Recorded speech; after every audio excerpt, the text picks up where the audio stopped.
Assalamualaikum warahmatullahi wabarakatuh. Kami dari kelompok 2 peserta Ratsar Universitas Sulawesi Barat Angkatan 13 gelombang 5 golongan 3. Topik pembahasan yang kami bawakan yaitu tentang isu kontemporer yang terjadi di lingkungan Fakultas Peternakan dan Perikanan Universitas Sulawesi Barat. Mari menyimak. Isu-isu yang terjadi di lingkungan unit kerja Fakultas Peternakan dan Perikanan Universitas Sulawesi Barat yang dapat mempengaruhi perkembangan organisasi yaitu sebagai berikut. Pertama, kebersihan dan penanganan sampah di lingkungan Fakultas Peternakan dan Perikanan. Sebagai tempat lahirnya intelektual dan ilmuwan dalam bidang peternakan dan perikanan, diharapkan Fafetkan dapat memberikan solusi atas permasalahan yang terjadi di Indonesia. Salah satunya yaitu masalah sampah. Namun, kampus Fafetkan sendiri juga tidak luput dari permasalahan seputar kebersihan dan penanganan sampah. Fafetkan merupakan kampus yang banyak menghasilkan sampah, terutama pada saat hari kerja dan perkuliahan aktif berlangsung. Kedua, belum maksimalnya penggunaan teknologi dalam proses administrasi dan pelayanan lingkup fakultas. Fafetkan Unsur Bar masih belum memaksimalkan penggunaan teknologi dalam proses pelayanan administrasi. Salah satu contoh, pengarsipan surat menyurat yang belum menggunakan bantuan Excel. Ketiga, kualitas lulusan perikanan yang belum menjanjikan. Kualitas keilmuan dan keterampilan yang dimiliki oleh lulusan dapat menjadi prasyarat untuk menjalani kehidupan yang lebih baik di masa yang akan datang. Salah satu program studi Fafetkan sendiri masih menyandang akreditasi C, artinya belum mampu menyokong lulusan untuk bersaing di dunia kerja. Keempat, keterbatasan ruangan bagi pimpinan, staf, tenaga pendidikan, dan dosen.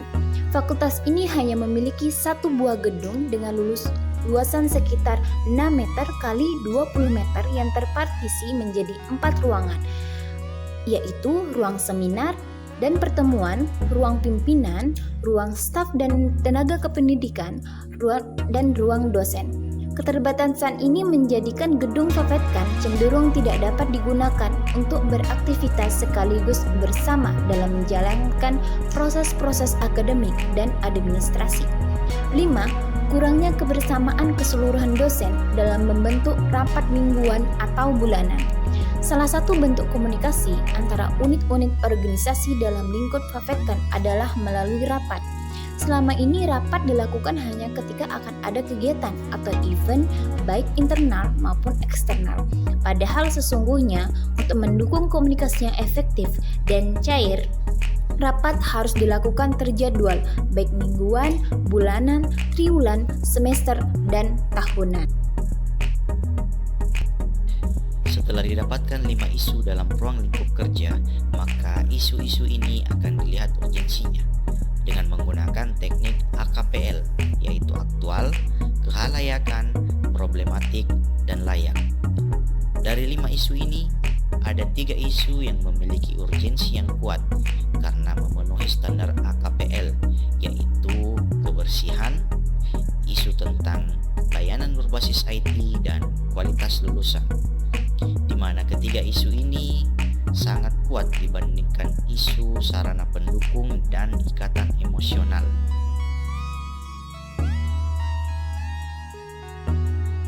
Dari hasil tapisan teknik USG, isu pertama kebersihan dengan urgensi 4, seriusness 4, growth 4 dengan total 10. Isu kedua layanan berbasis IT, urgensi diberi bobot 4, seriusness 5, growth 4 dengan total 13. Isu ketiga, kualitas lulusan. Urgensi diberi bobot 4, seriusness 4, growth 4 dengan total 12.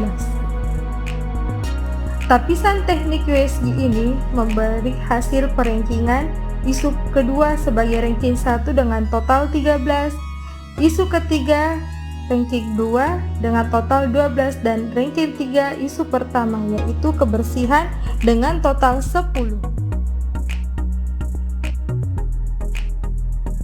Berikutnya kita masuk ke strategi penyelesaian. Yang pertama, mengikuti diklat teknis. Di sini dari segi keefektivitasnya memiliki bobot 4 yaitu efektif.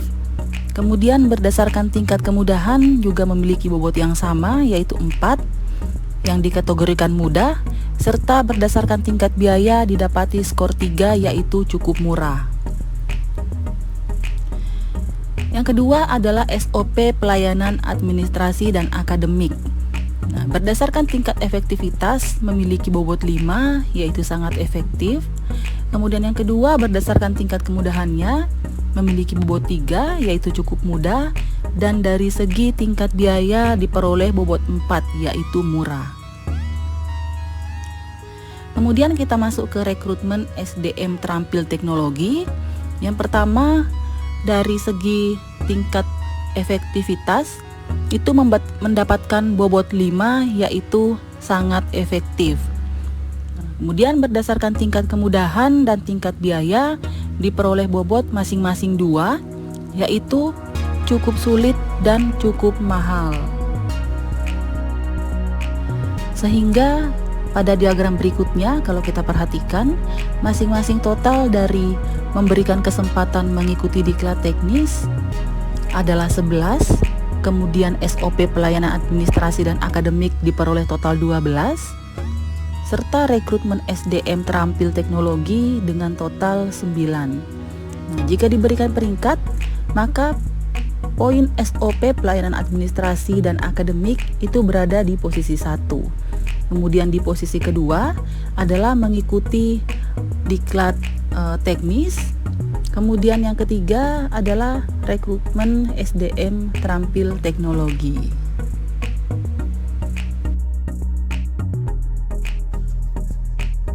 Terima kasih atas penjelasan teman-teman terkait analisis isu kontemporer yang telah dilakukan. Dan berdasarkan hal tersebut, maka terdapat beberapa hal yang bisa kita simpulkan.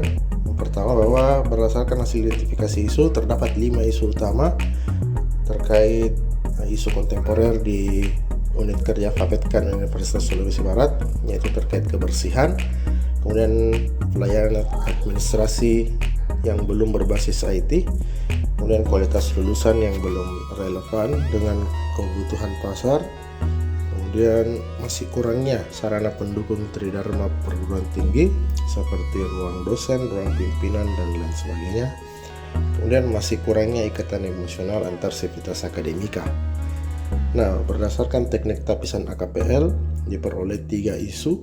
Yang pertama yaitu terkait kebersihan, kemudian terkait layanan berbasis IT, dan kualitas lulusan. Nah, ketiga hasil AKPL tersebut kemudian ditapis lagi menggunakan teknik USG sehingga diperoleh satu isu utama dan prioritas, yaitu layanan berbasis IT. Nah, berdasarkan isu tersebut kemudian kita menyusun sebuah strategi penyelesaian secara skala, yaitu dengan mengacu pada urutan prioritas. Strategi yang utama dapat dilakukan yaitu pengadaan SOP terkait layanan akademik dan administrasi yang berbasis IT. Yang kedua, menyertakan pegawai untuk mengikuti diklat teknis terkait pelayanan administrasi dan akademik. Dan yang ketiga yaitu melakukan rekrutmen SDM yang terampil dalam bidang IT. Mungkin itu saja uraian analisis isu kontemporer yang telah didiskusikan oleh kami. Akhir kata, izinkan saya mewakili kelompok mengakhirinya dengan menyampaikan wabillahi taufiq wal hidayah. Wassalamualaikum warahmatullahi wabarakatuh.